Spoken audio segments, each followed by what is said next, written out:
अस्सलाम वालेकुम dear students, welcome back to students diary. आज का हमारा टॉपिक है न्यूट्रिशन के बारे में। Specially we will focus its relation with balance diet and different disease conditions. आज का हमारा पहला लेक्चर है और इस टॉपिक को हम एक और लेक्चर में भी सब करेंगे। So stay tune with us. कुछ कहावतें हैं न्यूट्रिशन और फूड के बारे में, जैसे कि some eat to live and some live to eat, जिसको हम उर्दू में कहते हैं कि कोई जीने के लिए खाते हैं और कोई खाने के लिए जीते हैं। And the other one is let food be thy medicine and medicine be thy food, यानी खुराक या खाना जो है वो आपका मेडिसिन भी हो बन सकता है और वो मेडिसिन आपका खुराक भी बन सकता है। And food is the most abused anxiety drugs, and exercise is the most underutilized antidepressant. Exercise जो कि एंटी डिप्रेसेंट का काम करता है, वो बहुत ज़्यादा अंडर यूटिलाइज है एज़ कम्पेयर टू फूड, जो कि एक एब्यूज़ के तौर पर एंग्जाइटी ड्रग्स जो कि एब्यूज़ के तौर पर यूज़ होती है। इसी तरह फूड का जब ओवर ईटिंग होती है तो वो भी एज ए एक एब्यूज़ में आ जाता है, जो कि आपके हेल्थ की कॉन्सिक्वेंसेस फिर उसकी वजह से हो सकते हैं। Food is a drug, overdose kills. So food जो है एक ड्रग का काम करता है, लेकिन इट्स ओवरडोज जो है that can have that serious consequences on your health. So all these sayings are basically about the balanced diet, the importance of the balanced diet. Now come to the main point, nutrition. अगर हम इसको define करना चाहें कि it is the study of that deals with the interplay of nutrients in food and their impact on the maintenance, growth, reproduction, health and disease of an organism. सबसे पहले तो ये हमें फूड के अंदर क्या न्यूट्रिएंट्स है उसके बारे में बताता है, एंड देन उसका इम्पैक्ट हमारे हेल्थ या डिफरेंट जो फिजियोलॉजिकल या पैथोलॉजिकल कंडीशन है उसमें इसका क्या इम्पैक्ट है या रोल है उसके बारे में बताता है, जिसमें रिप्रोडक्शन आ जाता है या सर्टेन डिजीजेस या ग्रोथ आ जाती है। या अदर वे राउंड हम उसको डिफाइन करते हैं कि it is the study of nutrients in food, how the body uses nutrients and the relationship between diet, health and disease. So कि बॉडी जो है वो फूड को कैसे यूटिलाइज करता है और फिर उसका डाइट का जो है हेल्थ के साथ और डिजीज़ के साथ क्या रिलेशनशिप है। सो ओवरऑल इस पूरे फिनोमिना को हम न्यूट्रिशन बोलते हैं। Logically, nutrition can be divided into three main areas. One is ideal nutrition, which is concern of everyone. हर बंदा चाहता है कि वो कोई आइडियल न्यूट्रिशन के बारे में जाए, वो फूड्स सेलेक्ट करे जो कि उनके बैलेंस डाइट कंसिडर हो और उनके हेल्थ के लिए उसके अच्छे इम्पैक्ट हों। Under nutrition it is the concern of developing countries, जो तरक्की पजीर ममालिक है जैसे पाकिस्तान है या एशियन कंट्रीज़ कुछ हैं, ये आ जाते हैं तरक्की पजीर ममालिक में। इनका मेन कंसर्न है अंडर न्यूट्रिशन। अफ्रीकन कंट्रीज़ इसमें आ जाते हैं जहाँ पे खुराक की थोड़ी बहुत किल्लत होती है या लोग एक ही डाइट पे रहते हैं, जिसकी वजह से उसमें न्यूट्रिशनल डेफिशिएंसीज आ जाती है। सो ये मोस्टली अंडर न्यूट्रिशन में आ जाता है। Over nutrition is the serious concern of developed countries, जिसको हम कहते हैं तरक्की याफ्ता ममालिक, जिसमें अमेरिका, यूरोपियन कंट्रीज़ आ जाते हैं, जिनके पास खुराक की फरावानी होती है और वो कार्बोहाइड्रेट्स या बेक्ड प्रोडक्ट या जो जंक फूड है वो इतना ओवर ईटिंग कर जाते हैं, जिसकी वजह से हेल्थ कॉन्सिक्वेंसेज वहाँ पे आ जाते हैं। सो ओवर न्यूट्रिशन भी कंसर्न्स है जहाँ पे ओबेसिटी वगैरह आ जाती है। अंडर न्यूट्रिशन भी कंसर्न है डेवलपिंग कंट्रीज़ के लिए, जबकि हर कोई चाहता है कि वो आइडियल न्यूट्रिशन की तरफ जाए। नाउ आ जाते हैं न्यूट्रिशन एंड एनर्जी सप्लाई। हमें पता है कि जितने भी बायोमॉलिक्यूल्स हैं या मैक्रोमॉलिक्यूल्स जिसे हम कहते हैं, जिसमें कार्बोहाइड्रेट, लिपिड्स और प्रोटीन्स आ जाते हैं, उसकी अपनी हर एक की अपनी एक न्यूट्रिशनल वैल्यूज़ होती हैं, जिसको हम कैलोरीज में जो है वो नापते हैं। ठीक है, सो द कैलोरिक वैल्यू और energy content of a food is calculated from the heat released by the total combustion of food in calorimeter. Calorimeter एक आला है जिसमें हम कैलोरीज कितनी बर्न होती है या एक एक ग्राम में कितनी कैलोरीज मौजूद होती हैं, सो उसकी हम फाइंड आउट करते हैं। सो इट कैलकुलेट कैसे होता है कि इसमें से कितनी हीट रिलीज होती है एक फूड को जब उसको कम इसकी कंबस्शन होती है इस मीटर के अंदर। Calorie is the unit of the heat, और इसको हम डिफाइन कैसे करते हैं? 1 calorie represent the amount of heat required to rise the temperature of 1 gram of water by 1 degree Celsius. For example, from 15 to 16 degrees Celsius. So it is the amount of heat जो कि एक 1 degree centigrade temperature increase करता है water का, इसको हम कहते हैं 1 calorie. A calorie is too small a unit, therefore it is more conveniently expressed as kilocalories. So एक calories जो है 1 calorie जो है वो बहुत मिनिमम और स्मॉल यूनिट है, लिहाजा इसको मोस्टली जब भी हम कैलकुलेशंस करते हैं वो किलो कैलोरीज में करते हैं, जो कि 1000 कैलोरी के बराबर होता है. 1 किलो जो है वो 1000 कैलोरी के बराबर होता है, which is represented by kilo cal और simply by cal, capital C के से हम डिनोट करते हैं. जब हम किलो कैलोरीज को कैपिटल C से डिनोट करते हैं, कैल लिखते हैं, तो इट मीन्स कि it is equal to 1000 kilo calories. Now, the joule is also unit of energy, and most countries में जो है joule जो है वो use होता है as a unit. The relationship between calories and joule is 1 calorie is equal to 1 kilocal जो है वो equal to 4.128 kilojoule. ठीक है. So that was some basic things about the energy. Now, if we are looking for the combustion of the carbohydrate in our body and in a particular instrument जिसको हम calorimeter या bomb calorimeter कहते हैं, तो carbohydrate की जो combustion है, जो एनर्जी देता है, दैट इज़ 4.1 जो कि बम कैलोरीमीटर में देता है, जबकि हमारी बॉडी के अंदर जो है वो 4 कैलोरीज देता है. सिमिलरली 1 ग्राम जो फैट्स है दैट इज़ 9.4 कैलोरीज देता है पर ग्राम, जबकि हमारे बॉडी के अंदर जो है ये 9 कैलोरीज देता है. सिमिलर इस केस विद प्रोटीन 5.4 जबकि नॉर्मली 4 देता है, अल्कोहल 7.1 एंड 7. सो ये जो कार्बोहाइड्रेट्स की अगर हम बात करें तो ये कम्प्लीटली ऑक्सीडाइज होता है हमारी बॉडी के अंदर, और जब ये कम्प्लीटली ऑक्सीडाइज होता है तो ये कार्बन डाइऑक्साइड और वाटर की प्रोडक्शन करता है. Hence their fuel values measured in bomb calorimeter and in the bodies are almost the same.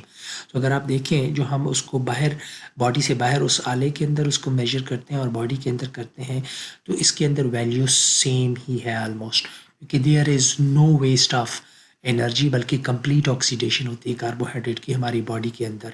सो जबकि प्रोटीन जो है उसकी थोड़ी सी सिनेरियो अलग है क्योंकि जब ये इसकी कम्प्लीटली जो है वो बर्न नहीं होता हमारी बॉडी के अंदर, बल्कि ये कुछ और प्रोडक्ट्स के अंदर कन्वर्ट होता है, जैसे यूरिया है, क्रेटिनिन है और अमोनिया वगैरह है, जिसकी वजह से कुछ एनर्जी उसकी वहाँ पे भी यूटिलाइज हो जाती है. सो अगर हम एक बाहर बॉडी से बाहर इस किसी कैलोरीमीटर के अंदर उसकी देखें तो पर ग्राम हमें 5.4 कैलोरीज मिलती हैं, लेकिन बॉडी के अंदर 4 कैलोरीज मिलती है. सो रिमेनिंग जो 1.4 कैलोरीज है वो यूटिलाइज होती है इन प्रोसेसेस में, जैसे यूरिया, क्रेट वगैरह, ये हम आगे भी डिटेल में देखेंगे. Similarly, it must be noted that nutrients, namely vitamins and mineral, have no caloric values. Vitamins हो गए, minerals हो गए, ये हमें कैलोरीज नहीं देते, बल्कि ये उन प्रोसेसेस में हेल्प करती है जो कि कैलोरी के प्रोडक्शन या अमाइनो एसिड्स या सर्टन प्रोसेसेस में यूटिलाइज होते हैं. जैसे कुछ मिनरल्स को फैक्टर्स वगैरह का काम करते हैं, या वाइटामिन्स हैं वो सर्टन हार्मोन्स के रेगुलेशंस वगैरह में हेल्प आउट करते हैं. नाउ एक टर्म यूज होती है respiratory quotient of food stuff. Her food stuff की जैसे कार्बोहाइड्रेट्स है या प्रोटीन है उसकी एक रेस्पिरेटरी कोशेंट एक वैल्यू होती है, और इसको हम किससे डिफाइन करते हैं? It is the ratio of the volume of carbon dioxide produce to the volume of oxygen utilise in the oxidation of food stuff. जब हम एक पर्टिकुलर फूड की RQ वैल्यूज़ यानी रेस्पिरेटरी कोशेंट मालूम करते हैं तो वो हम बेसिकली देखते हैं कि उसके अंदर कितना कार्बन डाइऑक्साइड प्रोड्यूस हुआ है और कितना ऑक्सीजन यूटिलाइज हुआ है उस पर्टिकुलर फूड के दरमियान. जैसे कि अगर हम कार्बोहाइड्रेटली देखें तो उसमें जितने कार्बन डाइऑक्साइड प्रोड्यूस होते हैं उतनी ही ऑक्सीजन की यूटिलाइजेशन होती है. सो इसका जो हमें रेस्पिरेटरी कोशेंट मिलता है दैट इज़ 1. ठीक है. सिमिलरली अगर हम फैट्स का देखें तो उसका जो रेस्पिरेटरी कोशेंट है ये इसके अंदर चूँकि लो ऑक्सीजन कंटेंट होता है, जबकि कार्बन डाइऑक्साइड की प्रोडक्शन इसमें ज़्यादा होती है। सो दैट इसका जो RQ वैल्यू है that is 0.7, because fats require more oxygen for oxidation as compare to carbon dioxide. और इसी तरह जो प्रोटीन है उसका जो RQ वैल्यूज़ है, रिस्पिरेटरी कोएफिशिएंट जो है वो अराउंड 0.8 है, और इसको हम इनडायरेक्टली मेजर करते हैं। क्यों? क्योंकि प्रोटीन के अंदर जो अमाइनो एसिड्स होते हैं, वो प्रोटीन की कंपोजिशन डिपेंड करती है कि उसके अंदर कौन कौन से अमाइनो एसिड्स हैं। सो उसके हिसाब से उसके अंदर कार्बन डाइऑक्साइड और ऑक्सीजन की कंजम्पशन और यूटिलाइजेशन डिफरेंट होगी, जिसकी वजह से हम एक डायरेक्ट हर प्रोटीन्स के लिए एक इनडायरेक्टली मेजरमेंट कर सकते हैं, एक total values on average find out कर सकते हैं। क्योंकि प्रोटीन के अंदर अमाइनो एसिड की जो कंपोजिशन डिफरेंट होगी, तो ओवरऑल उसकी RQ वैल्यू पे भी उसका इफेक्ट आएगा। Now how this energy is utilise in our body, ठीक है। So energy utilisation in our body takes place by 3 different mechanism. One is basal metabolic rate, जिसको हम BMR बोलते हैं। Then other one is specific dynamic action, and third one is the physical activity. These are the 3 different ways जिसमें हमारी body की जो energy है वो यूटिलाइज होती है। सबसे पहले हम देखते हैं basal metabolic rate. It is defined as the minimum amount of energy required by the body to maintain life at complete physical and mental rest in the post-absorptive state. For example, 12 hours after the last meal. सो ये वो minimum amount of energy है जो कि हमें चाहिए होती है body की जो प्रोसेस है उसको सस्टेन करने के लिए, जब हम कंप्लीटली और फिज़िकली और मेंटली रेस्ट स्टेट में होते हैं, कोई एक्टिविटी परफॉर्म नहीं कर रहे होते, फिज़िकल एक्टिविटी या और कोई ऐसे जिसमें एनर्जी यूटिलाइज हो रही हो। सो उस वक्त जो एनर्जी यूटिलाइज होती है, वो जो minimum amount of energy utilise होती है, उसको हम कहते हैं बेसल मेटाबॉलिक रेट। और ये हम मोस्टली आफ्टर मील जो है वो कैलकुलेट करते हैं।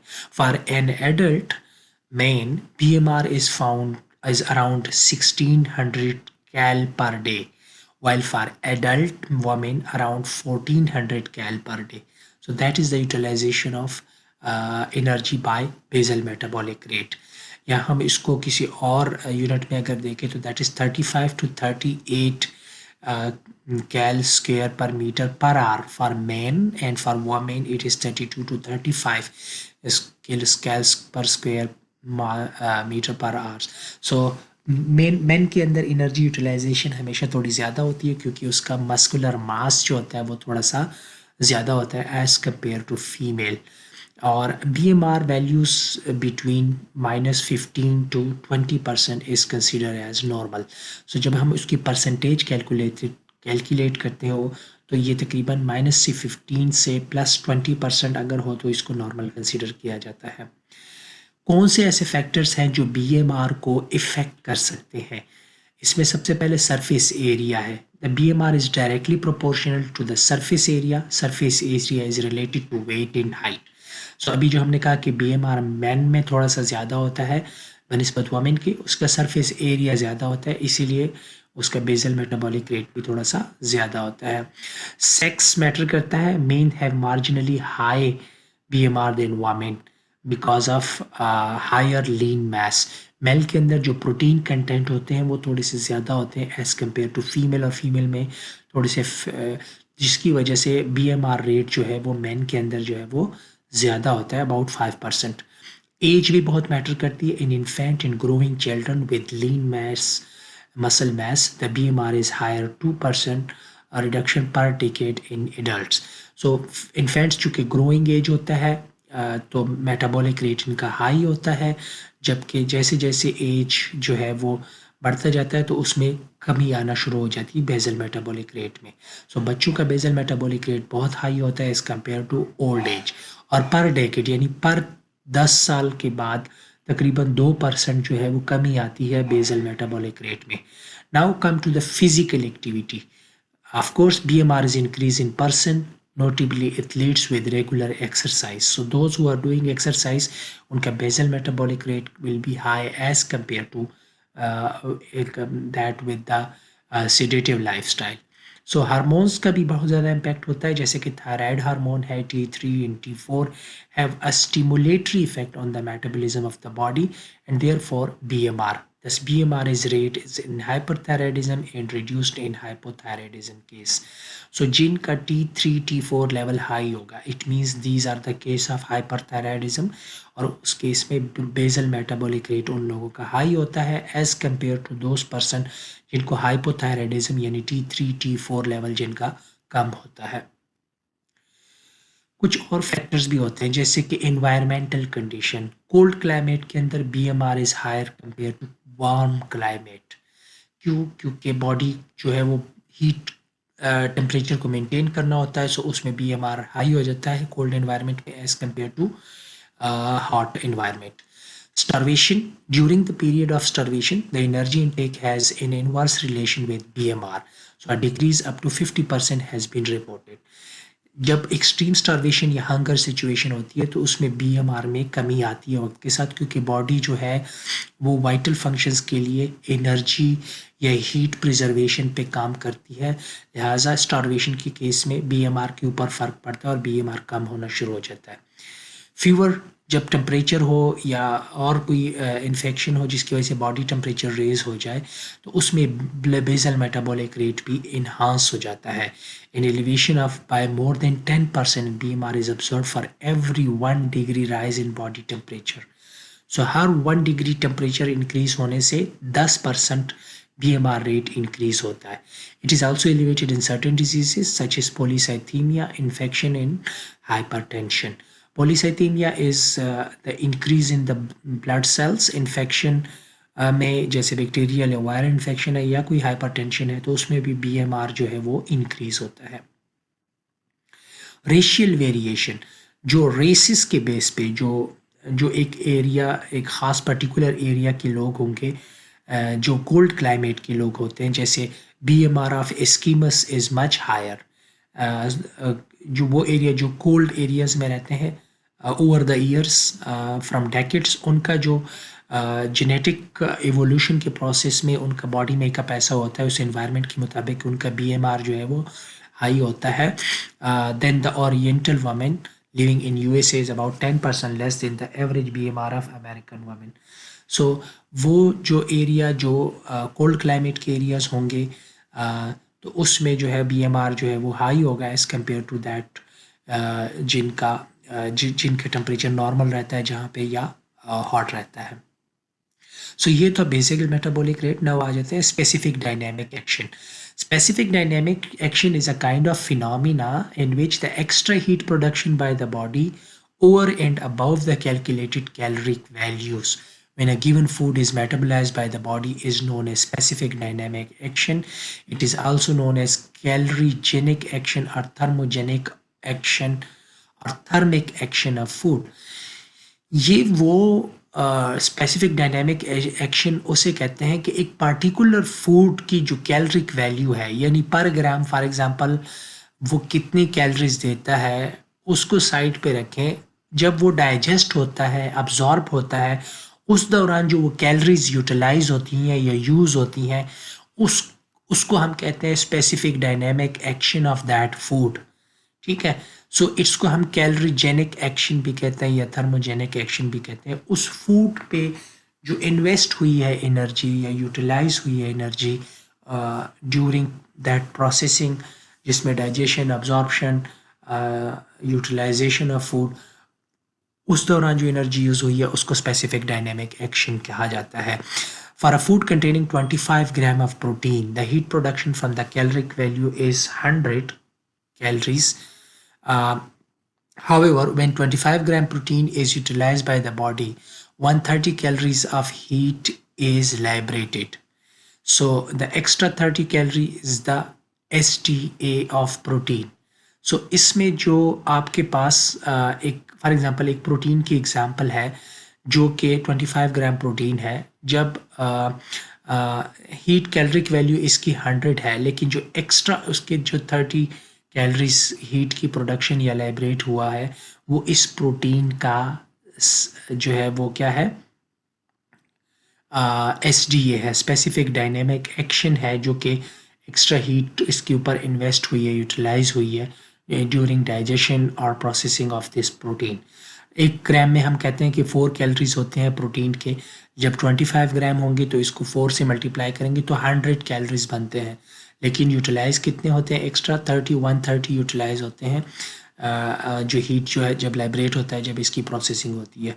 सो SDA for protein, fat and carbohydrate are, protein के केस में 30% है, फैट्स के केस में 13% है, जबकि सबसे कम एक्स्ट्रा हीट की प्रोडक्शन होती है ड्यूरिंग कार्बोहाइड्रेट्स।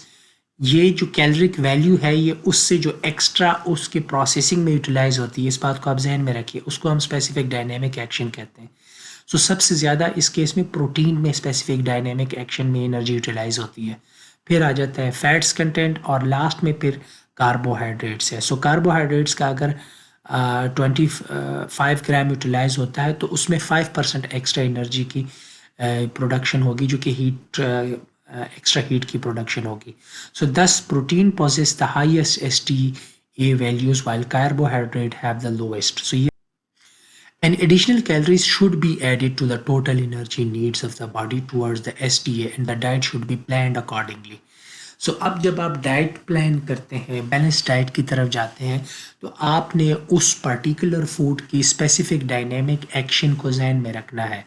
यानी अगर प्रोटीन है, आपने 25 ग्राम यूज़ करना है, तो आपको जहन में रखना है कि उसमें एक्स्ट्रा 30% जो है वो एनर्जी स्पेसिफिक डायनेमिक एक्शन में यूटिलाइज होगी। सिमिलरली अगर कार्बोहाइड्रेट है तो उसमें आपने 5% कंसीडर करनी है। SDA is closely connected with metabolic function of liver. Thus, SDA of protein is primarily to meet the energy requirement for deamination, synthesis of urea, biosynthesis of protein, synthesis of triacylglycerol from carbon skeleton of the amino acids. So, protein की जो SDA है वो क्यों high है? क्योंकि इसकी utilisation होती है, रिक्वायरमेंट्स होती है डीएमाइनेशन प्रोसेस में। हमने देखा था या यूरिया साइकिल में आपने देखा है सिंथेसिस ऑफ यूरिया, या बायोसिंथेसिस की जो प्रोटीन की होती है, या ट्राइसाइलग्लाइसरोल वगैरह की सिंथेसिस होती है, तो उसमें ये एनर्जी की रिक्वायरमेंट्स पड़ती है, ये एक्स्ट्रा एनर्जी यूटिलाइजेशन होती है। The SDA of carbohydrate is attributed to the energy expenditure for the conversion of glucose to glycogen. So carbohydrate के अंदर जो स्पेसिफिक डायनेमिक एक्शन है जिसमें एक्स्ट्रा एनर्जी की यूटिलाइजेशन होती है, वो बेसिकली तब होती है जब ग्लूकोज से ग्लाइकोजन बनता है, और वो एक्स्ट्रा 5% उसमें जो है वो उसको हम कहते हैं specific dynamic action of the carbohydrates. Third जो मेन फैक्टर है जिसमें एनर्जी की यूटिलाइजेशन होती है वो है physical activity of the body. जहाँ पे कि जिन इंडिविजुअल की फिजिकल एक्टिविटी ज़्यादा होगी तो ऑफ कोर्स वहाँ पे एनर्जी यूटिलाइजेशन भी एक्सपेंडिचर भी ज़्यादा होगी। So the amount of energy needed for this depend mainly on the duration and intensity of muscular activity. So ये मैटर करेगा कि मस्कुलर एक्टिविटी कितनी ज़्यादा हो रही है और इसकी इंटेंसिटी कितनी ज़्यादा है, उतनी ज़्यादा उसकी एनर्जी की एक्सपेंडिचर होगी। An individual with light work about 60% of the calories are spent towards BMR, about 30% for physical activity and about 10% to take care of the SDA.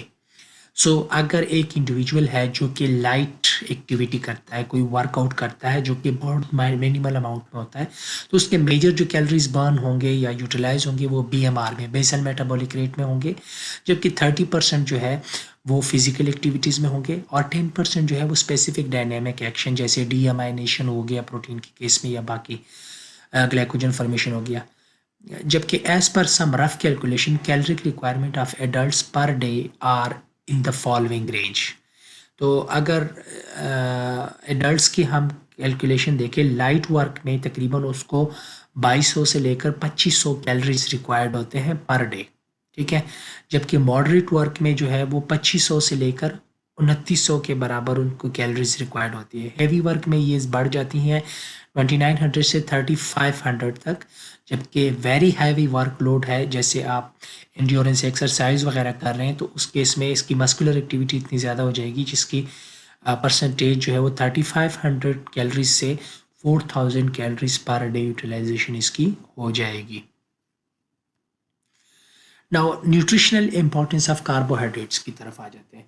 आपने कहा कि एनर्जी की यूटिलाइजेशन 3 तरीके से होती है, basal metabolic rates, specific dynamic action of that particular food, जिसमें carbohydrate, proteins वगैरह की अपनी अपनी स्पेसिफिक डायनेमिक एक्शन होती है जिसमें। और थर्डली हमने कहा कि फिजिकल एक्टिविटी लाइट है, मॉडरेट है या फिर हैवी एक्सरसाइज है, उसके हिसाब से उसकी एनर्जी एक्सपेंडिचर भी ज़्यादा होगी। अब पर्टिकुलर मालिक्यूल्स की तरफ आते हैं, कार्बोहाइड्रेट्स के अंदर कि इसकी न्यूट्रिशनल इंपॉर्टेंस क्या है। Carbohydrates are the most abundant dietary constituent despite the fact that they are not essential nutrients to the body. Remember, we are focusing on the nutrients here. ठीक है, कैलोरीज की बात तो और है। कैलोरीज तो ये है कि वो कैलोरीज कितने दे रहा है, प्राइमरी सोर्स ऑफ कैलोरीज है। ठीक है, आल्दो के फैट से पर ग्राम इसकी कैलोरीज कम है, लेकिन ये प्राइमरी सोर्स है। लेकिन जब न्यूट्रिएंट्स की बात करते हैं तो it's not that much essential nutrients to the body, लेकिन कैलोरीज ये ज़रूर देता है हमें। ठीक है, from the nutritional point of view carbohydrates are grouped into two categories. अगर हम न्यूट्रिशनल वैल्यूज इसकी देखें तो इसकी दो कैटेगरीज हैं। एक कार्बोहाइड्रेट्स वो है जो कि बॉडी यूटिलाइज करते हैं, जैसे starch, glycogen, sucrose, lactose, galactose. जबकि कार्बोहाइड्रेट्स एक किस्म वो है जो कि not utilise means not digested by the body, जैसे कि सेल्यूलोज है, हेमिसेल्यूलोज है, पेक्टिन है, गम्स है। सो इसकी हर एक की अपनी वैल्यूज है। अब एक टर्म जो यूज होती है high fructose corn syrup. 1600 century या 1700 सेंचुरी से पहले ग्लूकोज की कंजम्पशन बहुत कम थी, कार्बोहाइड्रेट की कंजम्पशन बहुत कम थी, क्योंकि प्रोसेस फूड्स जो है, सॉफ्ट ड्रिंक्स जो है वो उस तरह से अवेलेबल नहीं थे। शुगर केन जो आपके पास है या जो आपके पास आजकल शुगर चीनी वगैरह है या गुड़ है, वो उस तरह से अवेलेबल नहीं थी। सिर्फ बहुत ज़्यादा अमीर ज़ादे जो होते थे वो यूटिलाइज़ कर रहे होते थे। लिहाजा जो शुगर से रिलेटेड, ग्लूकोज से रिलेटेड डिजीज़ जो आजकल बढ़ गए हैं, हार्ट डिजीज़ है, ओबेसिटी है, डायबिटीज़ है, वो इतनी एग्जिस्ट नहीं करती थी। लेकिन जब से 1700 से 1800 से ऑनवर्ड जब corn syrups, fructose, process foods शुरू हो गए हैं, बेकिंग फूड्स यूज़ हो गए जिसमें कार्बोहाइड्रेट्स की भरमार होती है, या सॉफ्ट ड्रिंक्स आ गए हैं, इसकी वजह से जो है वो न्यूट्रिशनल वैल्यूज़ ख़त्म हो गई है, कैलोरीज सिर्फ ज़्यादा मिल रही होती है, जिसकी वजह से जो ओवरऑल जो हेल्थ पे है वो बड़े नेगेटिव कॉन्सिक्वेंसेस आ गए हैं। डिजीज़ बढ़ गए, हार्ट डिजीज़ बढ़ गए, न्यूरो डिजेनरेटिव डिजीज़ बढ़ गए हैं, और ओबेसिटी बढ़ गई है। ठीक है, सो जब से फ्रुक्टोज कॉर्न सिरप, आप जितनी भी प्रोसेस फूड यूज़ करते हैं उसमें ये फ्रुक्टोज कॉर्न सिरप्स यूज़ होते हैं। एंजाइमेटिक प्रोसेसेस जो है इसके ज़रिए कन्वर्ट किया जाता है ग्लूकोज को फ्रुक्टोज के अंदर, और इसके साथ ही ये आपके पास प्रोडक्शन होती है high fructose corn syrup. It contain in approximal equal amount of glucose and fructose. So इसके अंदर जो हाई फ्रुक्टोज कॉर्न सिरप होता है, इसके अंदर ग्लूकोज के बराबर फ्रुक्टोज की कंसनट्रेशन होती है। It is most commonly used as sucrose substitute in beverages including soft drinks and processed food. तो ये बेसिकली हाई कॉर्न सिरप जो है एक कंसेप्ट इसीलिए आया कि हम किसी तरह सुक्रोज को जो है which is a combination of glucose and fructose, उसको जो है वो रिप्लेस किया जाए with this high corn fructose corn syrup. ठीक है, the composition and metabolism of high fructose corn syrup are similar to sucrose, except high fructose corn syrup is ingested as a mixture of monosaccharides. We know that sucrose is a disaccharide जबकि fructose is a monosaccharide. So composition बाकी same है, लेकिन एक exception ये है कि high fructose corn syrup जो है वो हम जब ingest करते हैं तो monosaccharide के form में ingest करते हैं। Studies indicate that high fructose corn syrup and sucrose have similar effect regarding postprandial glucose and insulin response. इस कॉर्न सिरप्स की वजह से या सुक्रोज के इंटेक की वजह से हमारे अंदर जो एक प्रॉब्लम आ रही है वो इंसुलिन रेजिस्टेंस का आ रहा है। ठीक है, सो इसका मतलब है कि हाई फ्रुक्टोज कॉर्न सिरप को सुक्रोज को हाई फ्रुक्टोज कॉर्न सिरप से रिप्लेस करने का कोई ज़्यादा फ़ायदा नहीं है, नुकसानात वैसे ही हैं, क्योंकि इससे पोस्ट पेरेंडियल यानी आप जब उसको लेते हैं प्रोसेस फूड को, उसके बाद जो ग्लूकोज की कंसंट्रेशन है उस पर कोई फ़र्क नहीं पड़ा, बल्कि वैसा ही है जैसे सुक्रोज के अंदर होता है। ठीक है, यानी नुकसानदेह है, और इंसुलिन का रिस्पॉन्स भी उसके हिसाब से वैसा ही। सो इट मीन्स के it has that negative impact अगर इसको प्रोसेस फूड में यूज़ किया जाता है। तो आजकल जितनी भी प्रोसेस फूड, बेकरी प्रोडक्ट है, सॉफ्ट ड्रिंक्स हैं, उसमें हाई फ्रुक्टोज कॉर्न सिरप जो है वो एक्सेसिवली यूज़ किया जाता है। अब एक टर्म आ जाती है ग्लाइसेमिक इंडेक्स की तरफ। Different carbohydrates lead to varied blood glucose level. आपके पास जितने भी आप फूड्स वगैरह लेते हो उसमें कुछ ना कुछ ग्लूकोज की कंसंट्रेशन होती है, जो कि जब बॉडी के अंदर आप उसको डाइजेस्ट करते हो तो वो कितनी देर में अब्जॉर्ब होती है। और हर एक फूड के अंदर ग्लूकोज के लेवल जो है वो ब्लड ग्लूकोज लेवल को रेज करता है, और वो डिफरेंट होता है हर फूड का। लेकिन जब combining carbohydrate with protein, fat और fibre, it will lower the glycaemic index. So जब आप कम्बिनेशन में फूड्स लेंगे जिसमें प्रोटीन्स भी होगा, फैट्स और फाइबर कंटेंट्स भी होंगे, तो उन फूड का फिर ग्लाइसेमिक इंडेक्स कम हो जाएगा, जो कि एक अच्छी बात होती है। It has a beneficial effect then.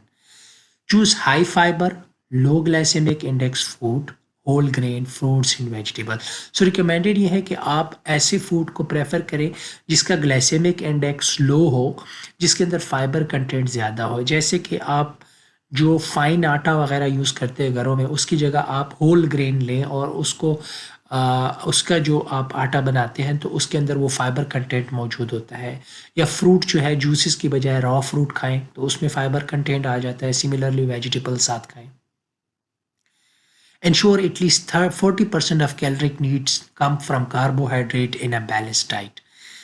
सो आप बैलेंस डाइट वही होगा कि जिसमें आपके पास कैलोरिक नीड का सिर्फ 40%, लेस देन 40% जो है वो कार्बोहाइड्रेट सोर्स से आए।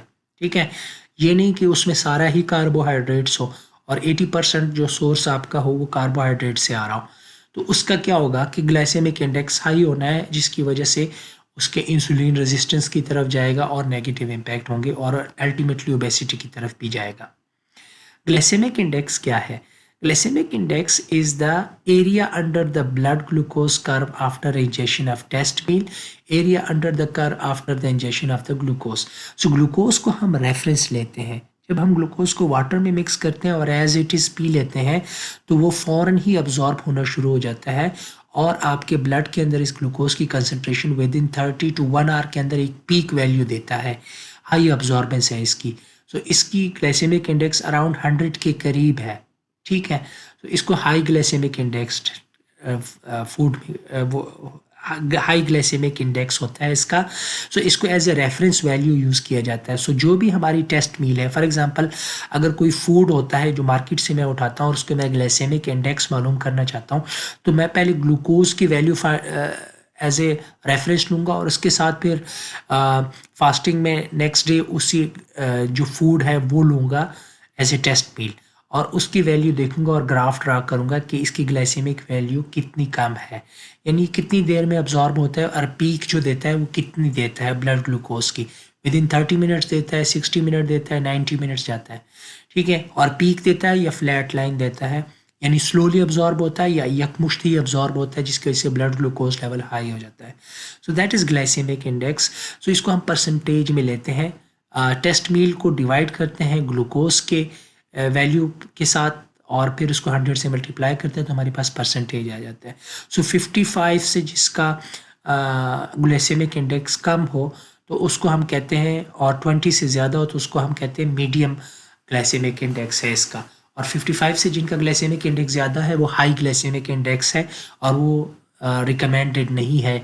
जबकि 20 से जिनका ग्लाइसेमिक इंडेक्स कम होगा, it will be consider as very good source of, क्योंकि उसके अंदर फाइबर कंटेंट होता है, जिसके मतलब है इसका ग्लाइसेमिक इंडेक्स लो है। सो ग्लाइसेमिक इंडेक्स फूड का जितना लो होगा, it will have a beneficial effect. Now fibre in nutrition, undigested fibres जो है इसका बड़ा इंपॉर्टेंट रोल है जब भी आप फूड्स वगैरह लेते हैं न्यूट्रिशन के अंदर, क्योंकि ये ग्लाइसेमिक इंडेक्स फूड का लो रखता है। ठीक है, so undigested complex carbohydrates are collectively known as dietary fibre. वो अनडाइजेस्टेड कम्प्लेक्स कार्बोहाइड्रेट्स के जो कि डाइजेस्ट नहीं होते, तो ऑफ कोर्स उसको हम डाइटरी फाइबर्स ही कहेंगे, जिसमें दो किस्म के होंगे। एक सॉल्युबल फाइबर्स हैं जो कि फ्रूट्स के अंदर मौजूद होते हैं या लेग्यूम्स के अंदर होते हैं, और ये वाटर के अंदर जेल की फॉर्मेशन करते हैं, जैसे पैक्टिन, गम्स, म्यूसिलेज वगैरह। और कुछ इनसॉल्युबल फाइबर होते हैं जो कि वेजिटेबल्स में होते हैं या ग्रेन्स के अंदर होते हैं, और ये अब्जॉर्ब करते हैं वाटर को और स्वेल अप कर जाते हैं, जैसे सेलुलोज, हेमीसेलुलोज या लाइनिन है। कुछ फाइबर ऐसे हैं जैसे कि pectin gums are digestible by enzymal intestinal bacteria या एंजाइम। सो वो लार्ज इंटेस्टाइन के अंदर वो फाइबर उस पर एंजाइम एक्ट करते हैं और उसको बैक्टीरियल एंजाइम जो है वो उसको डाइजेस्ट करते हैं, ह्यूमन एंजाइम उसको डाइजेस्ट नहीं कर सकते। Aim for an adult an average daily intake of around 30 gram of fibres. So recommended क्या है overall, moral of the story है कि आप डेली जो है कम से कम 30 ग्राम ऑफ फाइबर जो है वो फूड के साथ लेंगे, जिसकी वजह से वो बैलेंस डाइट में कंसीडर होगा और उसकी न्यूट्रिशनल वैल्यू बढ़ जाएगी या उसकी जो डाइजेशन है उसमें हेल्प करेगा। अब बेनिफिशियल इफेक्ट्स ऑफ फाइबर्स क्या हो सकते हैं? इट प्रिवेंट्स द कॉन्स्टिपेशन, क्योंकि वाटर को पुल करता है जिसकी वजह से कॉन्स्टिपेशन जो है लार्ज इंटेस्टाइन में नहीं होने पाता। Bacterial toxins, it decrease the gastrointestinal tract cancer, that is very much important. Regular use of fiber content can decrease the chances of colon cancer. ठीक है, improve glucose tolerance. Glucose tolerance को कैसे increase करते हैं? क्योंकि glycaemic index के ऊपर उसका इम्पैक्ट होता है। Impact on reduction of the plasma cholesterol level, जिसकी वजह से बैड कोलेस्ट्रॉल कम होते हैं। सेटिटी वैल्यूज, इसका जो आपको फीलिंग ऑफ फुलनेस देता है, फाइबर कंटेंट जो होते हैं जब आप वो लेते हैं तो आपको ज़्यादा देर तक एक फुलनेस का एहसास होता है, जिसकी वजह से आपको बार बार जो है वो एक्स्ट्रा कैलोरीज नहीं लेनी पड़ती। अदरवाइज़ आप जूस पीते हो तो आपको कुछ देर बाद फिर प्यास या खाने की तलब होती है, हालांकि आपने अच्छी खासी जो है वो शुगर कंटेंट ली होती है। एडवर्स इफेक्ट ऑफ फाइबर्स जो है उसमें digestion and absorption of protein affected. ठीक है, जब आप फाइबर्स कंटेंट ज़्यादा लेते हैं तो उसके कुछ ये एडवर्स इफेक्ट हो सकते हैं कि आपके प्रोटीन की अब्जॉर्प्शन जो है वो उस तरह से डाइजेशन और अब्जॉर्प्शन को ये स्लो कर देता है, जो कि अगर आप बहुत ज़्यादा लेते हो फिर ये इफेक्ट आता है। अब्जॉर्प्शन ऑफ मिनरल्स, कुछ मिनरल्स हैं उसके साथ अब फाइबर कंटेंट्स जो है जब कम्बिनेशन में लेते हैं तो उसकी अब्जॉर्प्शन पे फ़र्क पड़ता है, जैसे calcium, magnesium, phosphorus.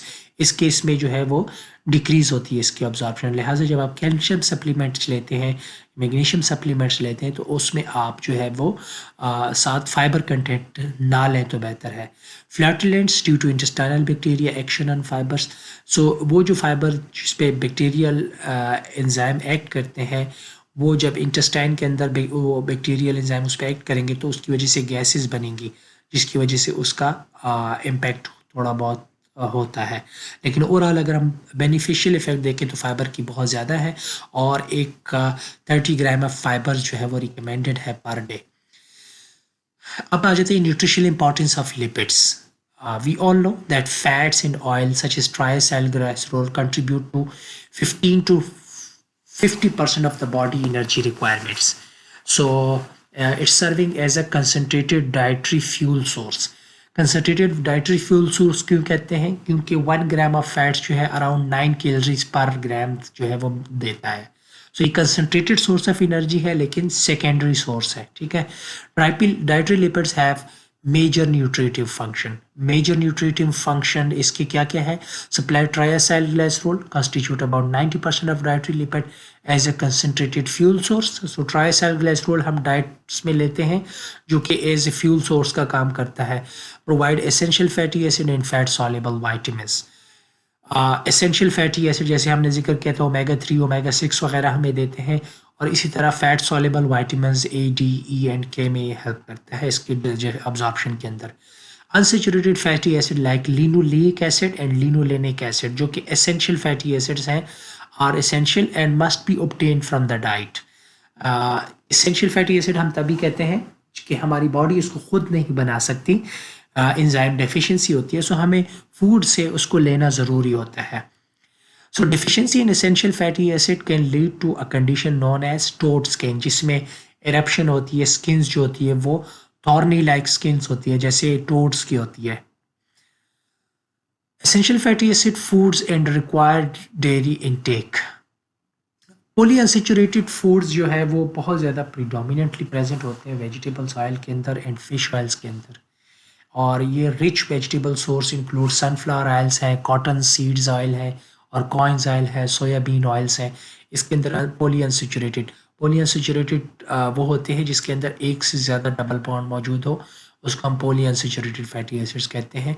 Nutritionist recommend that at least 30% of dietary fats should contain poly unsaturated fatty acids. तो जो जबकि बहुत ज़्यादा हाई इंटेक्स जो है कि आप बिल्कुल ही सैचुरेटेड फैटी एसिड्स को रिप्लेस कर दो, ये भी रिकमेंड नहीं है। ठीक है, सो बैलेंस में हर चीज़ अच्छी लगती है। 30% इज़ रिकमेंडेड, लेकिन उससे ज़्यादा ये ना हो कि आप बिल्कुल ही सैचुरेटेड फैटी एसिड्स को रिप्लेस कर दो अनसैचुरेटेड फैटी एसिड्स के साथ। Excess polyunsaturated fatty acid, unless accompanied by antioxidant vitamin E, is believed to be injurious to the cell due to the overproduction of free radicals. अभी unsaturated fatty acids के साथ एक मसला ये है कि आप अगर इसको ज़्यादा देर रखा जाए तो उसके ऊपर फ्री रेडिकल्स की फॉर्मेशन होती है, ऑक्सीडेशन हो जाती है इसके से। लिहाजा इसके अंदर एंटीऑक्सीडेंट ऐड किया जाता है, विटामिन ई या कैरोटीन्स वगैरह, ताकि इसकी ऑक्सीडेशन से बचाया जा सके। अदरवाइज़ अगर इसकी ऑक्सीडेशन हो जाए और फिर आप उसको यूज़ करें तो ये इंजूरियस होता है सेल्स के लिए, सेल डैमेज काज करता है और जिसकी वजह से नेगेटिव इम्पैक्ट इसके आ सकते हैं। ओमेगा 3 फैटी एसिड्स जो है अगेन एसेंशियल फैटी एसिड, जैसे हमने अभी जिक्र किया था, इसकी एग्जांपल लिनोलेनिक एसिड है या डिकोसोहेक्सिनोइक एसिड DHA है या इकोसा पेंटेनोइक एसिड्स हैं। सिमिलरली ओमेगा 6 फैटी एसिड्स में आर्किडोनिक एसिड आ जाता है। They are known to reduce the serum cholesterol and triacylglycerol, thereby decrease the tendency of thrombosis, lower blood pressure and reduce the risk of coronary heart disease. So ये क्या करता है, जो thrombosis है, micro जो क्या कहते हैं क्लॉट बन जाते हैं आपके आर्टरीज के अंदर, उसको अवॉइड करता है। ब्लड प्रेशर को जो है वो कम करता है, हाई ब्लड प्रेशर नहीं होने देता और कॉरोनरी हार्ट डिजीज़ को जो है वो रिड्यूस करता है उसके रिस्क को। In recent year, omega-3 fatty acids are included in infant formula to promote the brain development. So, जो बच्चों के अंदर जो मिल्क फार्मूलाज होते हैं उसके अंदर इसको ऐड किया जाता है ताकि उसके जो, क्योंकि ये एसेंशियल फैटी एसिड है तो ये फूड में शामिल करना फिर ज़रूरी हो जाता है। Trans fatty acids are widely used in food industry due to long shelf life. Trans और सिस और trans form of fatty acids जो है वो हमने पहले फर्स्ट सेमेस्टर में डिस्कस किए हैं। इसकी शेल्फ लाइफ बढ़ाने के लिए यूज़ किए जाते हैं, जो कि नुकसानदेह होते हैं क्योंकि ये LDL लो डेंसिटी लाइपोप्रोटीन को बढ़ा देते हैं और हाई डेंसिटी लाइपोप्रोटीन को कम कर देते हैं, जिसकी वजह से एथेरोस्क्लेरोसिस बर्थ या हार्ट डिजीज़ के चांसेस बढ़ जाते हैं। रिकमेंडेड इनटेक जो है वो 20 से 30% होनी चाहिए और जिसमें 50% जो है पॉली या 30% पॉली अनसैचुरेटेड फैटी एसिड होनी चाहिए। That was all for today.